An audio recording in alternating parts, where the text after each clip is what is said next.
मग आता याला काय वाढवायचं? त्यांनी म्हटलं, त्याला त्यांनी उत्तर दिलं, त्यांना जे वाटलं ते बोलले नाना पटोले. आता त्यावरून पुन्हा मी बोलायचं आणि मग पुन्हा तिसऱ्याने त्याचं उत्तर द्यायचं. खूप प्रश्न आहेत आपल्याकडे बेसिक. आता खरं म्हणजे अवकाळी पावसामुळे शेतकऱ्यांचं इतकं प्रचंड नुकसान झालंय की अद्यापही त्याचे सर्वे होऊन कुठल्याही जिल्ह्यातून मदतीसाठी जो प्रस्ताव कलेक्टरनी पाठवायला पाहिजे, एकही प्रस्ताव गव्हर्नमेंटकडे गेलेला नाही 15-20 दिवसापासून. पूर्ण सर्वे पण झालेला नाही. म्हणजे शेतकऱ्याला वाऱ्यावर सोडलं यांनी. आणि सत्तेमध्ये हे मशगूल मंडळी, यांना काही देणं घेणं नाही शेतकऱ्यांचं, सामान्य माणसाचं, जनतेचं काही देणं घेणं नाही. अशी परिस्थिती राज्यामध्ये निर्माण झालेली आहे आता. त्यामुळे हे बातम्या सगळ्या ज्या आता चाललेल्या आहेत त्या केवळ ह्याच बातम्या चाललेल्या आहेत. 2 भाऊ एकत्र येणार का, 2 पवार एकत्र येणार का? अरे महाराष्ट्रातील जनते आज अशी परिस्थिती आलेली आहे की आदिवासी विभागांच्या योजना बंद पडल्यात, समाज कल्याणच्या योजना बंद पडल्यात, ओबीसीच्या हॉस्टेलसाठी जागा नाही, पैसे मिळत नाही. आणि दुसरीकडे मात्र एका संस्थेला प्रचंड पैसा दिला जातो. ओबीसीना वाऱ्यावर सोडण्याचं काम झालेलं आहे. तर हे अशा अनेक विषयाला आपण घातलं पाहिजे. म्हणून आपल्याकडे खरं म्हणजे आज जे महाराष्ट्रामध्ये राजकीय परिस्थिती निर्माण झाली आणि त्यातून जनतेकडे जे काही दुर्लक्ष होण्याचं काम सुरू झालं आहे, यावर आपला फोकस असावा. राहिला नाना पटोलेजींनी काय म्हटलं ते मी अजून ऐकलं नाही, कारण मी रात्री मुंबईवरून प्रवास करून आलेलो आहे. त्यामुळे त्यांनी काय म्हटलं आहे, त्यांचा बोलण्याचा उद्देश काय होता, आणि खरं तर ऑपरेशन सिंदूर जे झालं, ज्यावेळेस जयशंकरजींचं स्टेटमेंट आलं, त्या स्टेटमेंटमध्ये त्यांनी स्पष्ट सांगितलं आहे, हमने उनको बताया था, हमने उनको आगाह किया था, हमने उनको सूचना दी थी कि हम लोग ऐसा अटैक इसके बाद करने वाले हैं, आप तैयार रहो, आप सावधान रहो, आप अपना वहां पे जो कुछ है लैंड खाली करो, हम खाली जगह पे ऑपरेशन करेंगे क्या? असं काय होतं का तिथे? हा प्रश्न कोणी उपस्थित केला? काँग्रेसनी नाही. हा प्रश्न निर्माण झाला आहे परराष्ट्र मंत्र्यांच्या स्टेटमेंटवरून, जयशंकरजींच्या स्टेटमेंटवरून झालेला आहे. कोणी असं शत्रू राष्ट्राला आगाऊ कळवतं का की हम ऑपरेशन करने वाले है? म्हणजे तुम्ही तुमचे लोक हलवा, ते हेच नाना पटोले बोलले. यात काय गैर आहे मला काही कळलं नाही.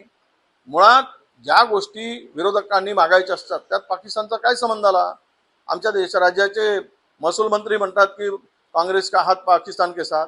अरे या स्वातंत्र्य लढ्यामध्ये इंग्रजांच्या सोबत जी विचाराची मंडळी होती ते आम्हाला पाकिस्तानचा हात म्हणून सांगतात, ज्यांचा काही संबंध नाही. कोणी आता अनेक उदाहरण आहेत. बिर्याणी खायला कोणी गेले पहिल्यांदा न सांगता, कोणी बोलवण्याच्या बरोबर गेले, हे अनेक विषय होतील. त्यामुळं देश हा महत्वाचा आहे, राष्ट्र महत्वाचं आहे.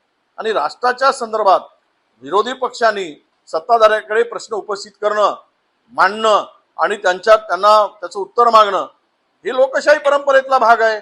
आणि म्हणून आम्ही मागतोय की सरकारने खुलासा करावा. कारण राहुलजींनी काय बोलले की खुलासा केला पाहिजे, सांगितलं पाहिजे.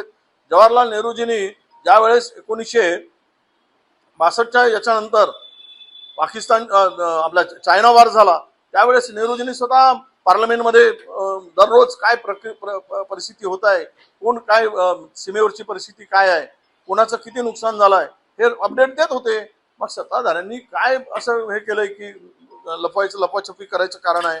म्हणून आमचं स्पष्ट मत आहे, ऑपरेशन सिंदूर नंतर ज्या पद्धतीनं यांनी ते हायजॅक करायचा प्रयत्न केला, सैन्याचं शौर्य दडपण्याचा प्रयत्न केला आणि वरून विरोधकांनाच टार्गेट केलं जातं.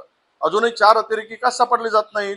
अजूनही त्या पुलवामा मधले बांब हे आणणारे आदेश आणणारे का सापडले जात नाहीत? कोण आणलेत? हे विचारलं की पाकिस्तान बरोबर आहात. म्हणजे आम्ही देशाचे प्रश्न विचारले की आम्ही पाकिस्तान बरोबर.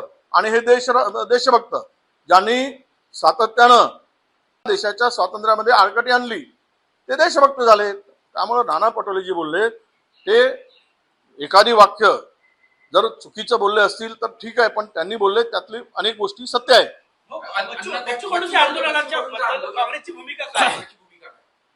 नाही, काँग्रेसची भूमिका आम्ही सातत्यानं मागणी करतो आहोत. आज आम्ही तर गडचिरोलीत सुद्धा तोच मोर्चा करतो. उद्याला सुद्धा आम्ही चंद्रपूरला सुद्धा एक रॅली आम्ही ठेवली. आता महाराष्ट्रभर आमच्या रॅल्या सुरू होतात. बच्चू कडूजींनी शेतकऱ्यांचे प्रश्न, गंभीर प्रश्न घेऊन उपोषणाला बसले आहेत. आमचा त्यांना पाठिंबाच आहे. जो शेतकऱ्यासाठी लढेल त्याला आम्ही पाठिंबा देणार आणि त्याच्यासोबत पाठिंबा आमचा असणार आहे. 15 तारखेपर्यंत जर आंदोलन असेल, मी 15ला आम्ही अकोल्याला आहोत, त्यावेळेस आम्ही त्या बच्चू कडूंची मी स्वतः भेट घेणार आहे आणि आम्ही जाणार आहोत. काँग्रेस आज राज्यभर आंदोलन नाही, गडचिरोलीतही तुमच्या आणि प्रदेशाध्यक्षांच्या नेतृत्वात आंदोलन आहे. कशासाठी आंदोलन आहे, काय मागणी? नाही, आता हे आंदोलन अनेक प्रश्न घेऊन आंदोलन आहे, की केवळ एक प्रश्न घेऊन नाही. तर राहुलजींनी ज्या महाराष्ट्रातील निवडणुका संदर्भात जो काही प्रश्न उपस्थित केला आणि त्या प्रश्नामधून हे निवडणुका ज्या पारदर्शक व्हायला पाहिजे होत्या आणि त्या संदर्भात ईसीची भूमिका ही जी काही होती इलेक्शन कमिशनची, हे पारदर्शक नव्हती, ही मॅच फिक्सिंग होती आणि अशामुळं महाराष्ट्राचा आता जो बट्ट्याबळ होता आम्ही पाहतो आहे, हे असंविधानिक आणि अनधिकृतपणे आलेलं हे सरकार आहे, जगलरी करून आलेलं सरकार आहे. आणि अशा पद्धतीने जर पुढच्या निवडणुका होत असतील तर लोकशाही संपून जाईल. म्हणून लोकशाही वाचवा हो, हा आमचा टाहो आहे. जर फेअर निवडणुका होत नसणार तर या देशातील डेमोक्रेसी शिल्लक राहणार नाही, या देशातील लोकशाही शिल्लक राहणार नाही. आणि म्हणूनच आज आम्ही मोर्चे काढून लक्ष वेधू इच्छितो की ह्या ज्या काही साहित्य संस्था आहेत, तुम्ही तरी किमान इमानदारीनं वागा हा देश वाचवण्यासाठी, ही आमची मागणी आहे.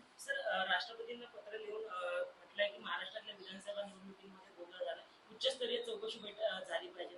नाना पटोलेंनी मागणी केली.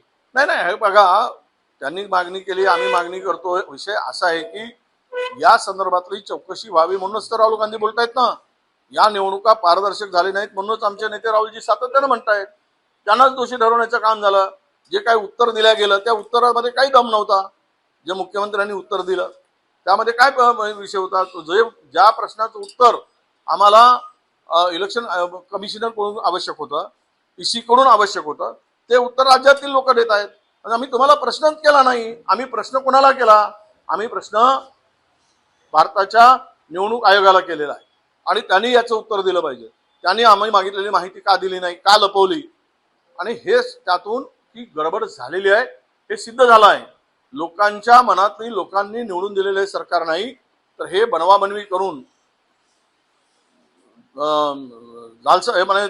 याला हे सरकार बनवाबनवी करून आणि लोकांच्या मताचा अनादर करून अपमान करून ही सरकार आलेलं आहे. हे आता लपून राहिलेलं नाही.